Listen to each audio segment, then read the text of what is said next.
Hi friends, నియర్స్‌పైన మా అన్న వాళ్ళ ఊర్లో బొడ్రాయి పండుగ అవుతుందని చెప్పాను కదా! ఇంకా నిన్నటి వీడియోలో నేను పెట్టాను. అన్నం వండే వరకే అప్లోడ్ చేశానండి. అన్నం వండిన తర్వాత మేమందరం తినేసరికి 11:30 అలా అయింది. 11:30 తర్వాత కొద్దిసేపు కూర్చున్నాము. బొడ్రాయి పండుగతో పాటు ముత్యాలమ్మ పండుగ కూడా అవుతుందండి. మా అమ్మనేమో 9:30కి అలా ఇంటికొచ్చేసి పూరి చేయమని చెప్పింది. మా పెద్దక్కనేమో గుడికాడ కథ చెప్తున్నారంటే మా పెద్దమ్మ వాళ్ళు, అక్క వాళ్ళు, అత్తమ్మ వీళ్ళందరూ వెళ్తుంటే వాళ్ళతో వెళ్ళింది. మా చిన్నక్కనేమో వాళ్ళ పాపని పడుకోబెట్టుకోవడానికే తన టైం మొత్తం సరిపోయిందండి. నైటు 12:30కి అయితే ఇలా పిండి పిసికి నేను పూరీలు చేస్తున్నాను. నాతో పాటు మా అన్న వాళ్ళ వైఫ్ ఉంటుంది కదా, తను నాకు హెల్ప్ చేసింది ఆ టైంలో. చెప్పాను కదా, మా అక్క వాళ్ళు మా ఇంటికొస్తే మాత్రం మొత్తం పనులే తప్పించుకుంటారు. పెద్దక్కనేమో గుడికాడికి అని చెప్పి తను వెళ్ళిపోయింది. చిన్నక్కనేమో పాపను పడుకోబెడతా అని చెప్పి తనే పడుకుండిపోయిందండి. ఇంకా అమ్మనేమో పూరీలు చేయమని చెప్పింది. మార్నింగ్ నుంచి ఈవినింగ్ వరకు అమ్మకు షాప్ దగ్గర పని ఎక్కువ అయిపోయింది కదా, ఇంకా అమ్మని ఎందుకు డిస్టర్బ్ చేయాలని చెప్పి నేనైతే పిండి పిసికేసానండి. నేను పూరీ చేసేటప్పుడు మా అన్న వాళ్ళ వైఫ్ అయితే తను నాకు హెల్ప్ చేసింది. ఈ 2 కేజీస్ పూరీస్ చేయడానికే రాత్రి 2:30 అయిందండి టైము. ఆ తర్వాత కొద్దిసేపు పడుకొని లేచాను. ఇక మార్నింగ్ లేవగానే వంటలు చేయాలిగా. చూడండి, మా పెద్దక్క ఆల్రెడీ స్నానం చేసింది, ఫ్రెష్ అప్ అయిపోయి చాయ్ తాగుతుంది. తను వచ్చేసి మా పెద్దత్తమ్మ అండి. తను అక్క కూతురు, పింక్ కలర్ టీ షర్ట్ వేసుకునిగా. వీళ్ళిద్దరు కన్నయ్య విష్. అమ్మ వాళ్ళకి పని చెప్పిందనమాట. కొత్తిమీర, కరివేపాకు ఉంటుంది కదా, అవి తెంపమని చెప్పింది. నాకేమో పప్పుచారు, వైట్ అన్నం ఇవి వంట చేయమని చెప్పింది. మా ఇద్దరు అక్కలకి వంట చేయడం అయితే అస్సలు పోపదు. అందుకే వాళ్ళకి అమ్మ ఎక్కువగా పని చెప్పదు. నాకైతే పొయ్యి కాడ పనే చెప్తుంది ఎక్కువగా. నేనైతే పప్పుచారులోకి ఇక్కడ ఆనకాయ కట్ చేస్తున్నానండి. నిన్న నైట్ నుంచి నేను ఎలా ఉన్నానో అలాగే వీడియోలోకి అయితే వచ్చేసానండి. తప్పుగా అయితే అస్సలు అనుకోకండి. ఇలాంటి టైంలో రెడీ అవ్వడానికి అస్సలు టైమే ఉండదు. వీళ్ళందరూ వెజిటేబుల్స్ కట్ చేశాక వాళ్ళ పనులలో వాళ్ళు వెళ్ళిపోయారు, అంటే ఫ్రెష్ అవ్వడానికి. ఈలోగా నేను పప్పుచారు పొయ్యి మీద పెట్టాను. పక్కన వైట్ అన్నం వండుతున్నానండి. అందరూ బగారన్నమే తినలేదు కదా, అందుకని ఒక 1 కేజీ వరకు వైట్ అన్నం వండుతున్నాను.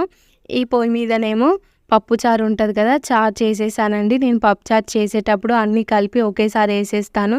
చారు కూడా చాలా బాగా చక్కగా మసిలిపోయిందండి.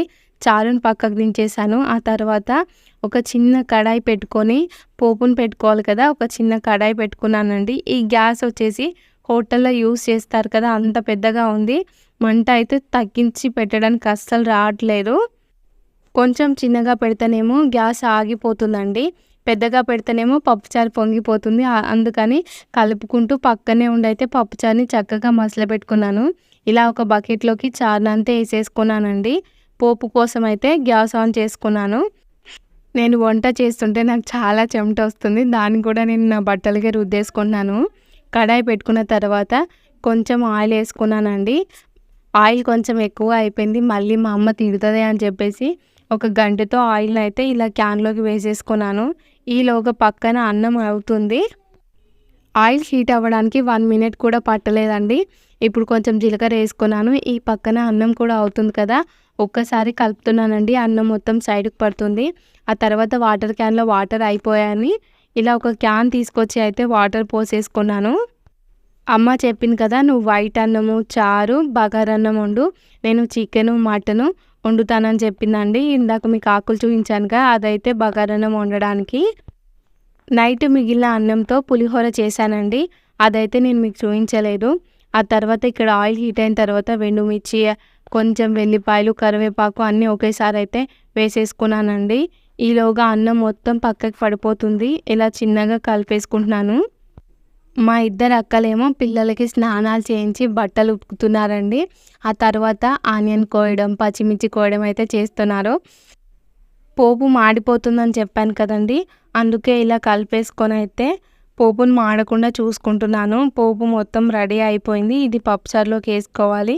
ఆ పక్కనే అన్నం కూడా కలిపేస్తున్నానండి నేను. ఇంకో విషయం ఏంటంటే, అమ్మ ఈరోజు కొత్త బియ్యం పోసింది.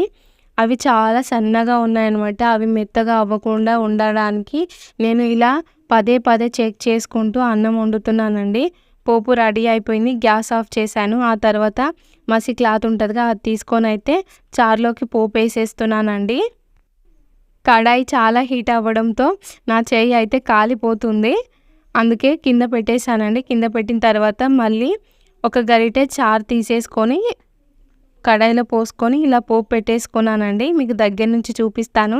నేను పప్పుచారు అయితే చాలా చక్కగా చేస్తానండి. అచ్చం మనం పెళ్ళిళ్ళలో తింటాం కదా, అదే చారులాగా అనిపిస్తుందండి. చారుని కూడా పక్కన పెట్టాక ఇక్కడ అన్నం అవుతుంది. నేను అన్నం వండుతున్నానండి. ఇందాక చారు గిన్నె ఉండే కదా, దాంట్లోనే గంజి వంపేస్తున్నాను మొత్తం. ఎండాకాలం కదండి, తొందరగా తెల్లారుతుంది. టైం వచ్చేసి 7:30 అట్లా అవుతుంది. నేను వంట చేసేటప్పుడు చాలా చెమటలు వచ్చేస్తున్నాయండి. గంజి వంపిన తర్వాత మళ్ళీ గ్యాస్ ఆన్ చేసుకొని అయితే అన్నం ఆ బర్నర్ మీద పెట్టేసుకున్నాను. పెట్టుకున్న తర్వాత మళ్ళీ గంటె తీసుకొని కింది నుంచి మీది వరకు ఒక్కసారి కలిపేస్తున్నానండి. ఇలా కలపడం వల్ల ఎక్స్ట్రా గంజి ఉంటుంది కదండి, అది మొత్తం పీల్చేసుకుంటుంది. అందుకని మనం గంజి వంపిన తర్వాత ఇలా కలుపుకోవడం అయితే చాలా ఇంపార్టెంట్. అన్నం పలుకు మీదనే వంపేసానండి. ఆ తర్వాత మంచిగా స్ప్రెడ్ చేసుకొని పైనుంచి అయితే మూత పెట్టేసుకుంటున్నాను నేను. ఈలోపు పప్పు వండడానికి అయితే ఒక గిన్నెలో పప్పు నానబెట్టేసానండి. వెజ్ కర్రీస్ అన్నీ నేను చేస్తున్నాను. మటను, చికెను, ఫ్రై ఇవైతే అమ్మ చేస్తుంది. నేనేమో అన్నం వండేసాను. మార్నింగ్ పులిహోర చేశాను. ఆ తర్వాత పప్పు చారు చేశాను. ఇప్పుడు పప్పు వండుతున్నానండి. మా అక్కలు ఇద్దరు వచ్చిన వాళ్ళకు చాయ్ సప్లై చేస్తున్నారు. నేనేమో వంటకాడు ఉన్నాను. వాళ్ళైతే వంటకాడికి అస్సలు రారండి. మా అమ్మ కూడా వాళ్ళకి అస్సలు వంట అప్పచెప్పదు.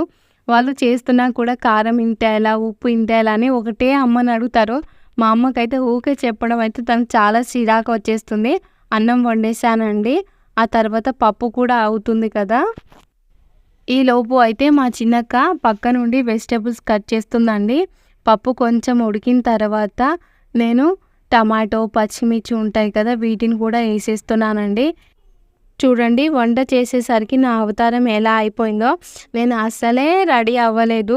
వంట చేస్తున్నాను కదా, మస్తు చెమటలు వచ్చేస్తున్నాయండి. అన్నీ వేసుకున్న తర్వాత ఒక్కసారి కలిపేసుకుంటున్నానండి. ఈలోపు మా అమ్మ అయితే నా దగ్గరకు వచ్చేసింది. చారు అయిందా అని అడిగితే అయింది, పక్కన పెట్టాను అని చెప్పాను. అమ్మ అన్నది కదా, పప్పు పొయ్యి మీద వేసి నువ్వు స్నానానికి వెళ్ళు, బోనం చేయాలి అని చెప్పిందండి. నాకు కొంచెం కరివేపాకు, కొత్తిమీర ఇచ్చేసింది పప్పులో వేయడానికి. నేను పప్పులో కూడా కొంచెం పప్పు ఉడికిన తర్వాత టమాటో, పచ్చిమిర్చి అన్నీ ఒకేసారి వేసి లాస్ట్లో పోపు పెడతానండి. అమ్మ అన్నది కదా, లేట్ అయిపోతుంది, నువ్వు పప్పు వండి బోనం చెయ్యి, నేను బగారన్నం వండుతా అని చెప్పి ఇందాక కట్ చేసిన కొత్తిమీర, పుదీనా ఉంటుంది కదా, అవన్నీ తీసేసుకుందండి. పప్పు కొంచెం ఉడుకుతుంది, దాంట్లో వాటర్ తక్కువ అయితే నేను వాటర్ వేసేసుకున్నాను. అక్కకు చెప్పాను కదా, 5 నిమిషాలు పప్పు ఉడికిన తర్వాత గ్యాస్ ఆఫ్ చేయని చెప్పి నేను స్నానానికి వెళ్ళానండి. ఆ తర్వాత డైరెక్ట్గా బోనం చేశాను. ఆ వీడియో క్లిప్ కూడా నెక్స్ట్ వీడియోలో అప్లోడ్ చేస్తానండి. మరి మీకు ఈ వీడియో నచ్చిందని అనుకుంటున్నాను. మరి వీడియో నచ్చితే లైక్ చేయాలి కదా, మన ఛానల్ సబ్స్క్రైబ్ చేయండి.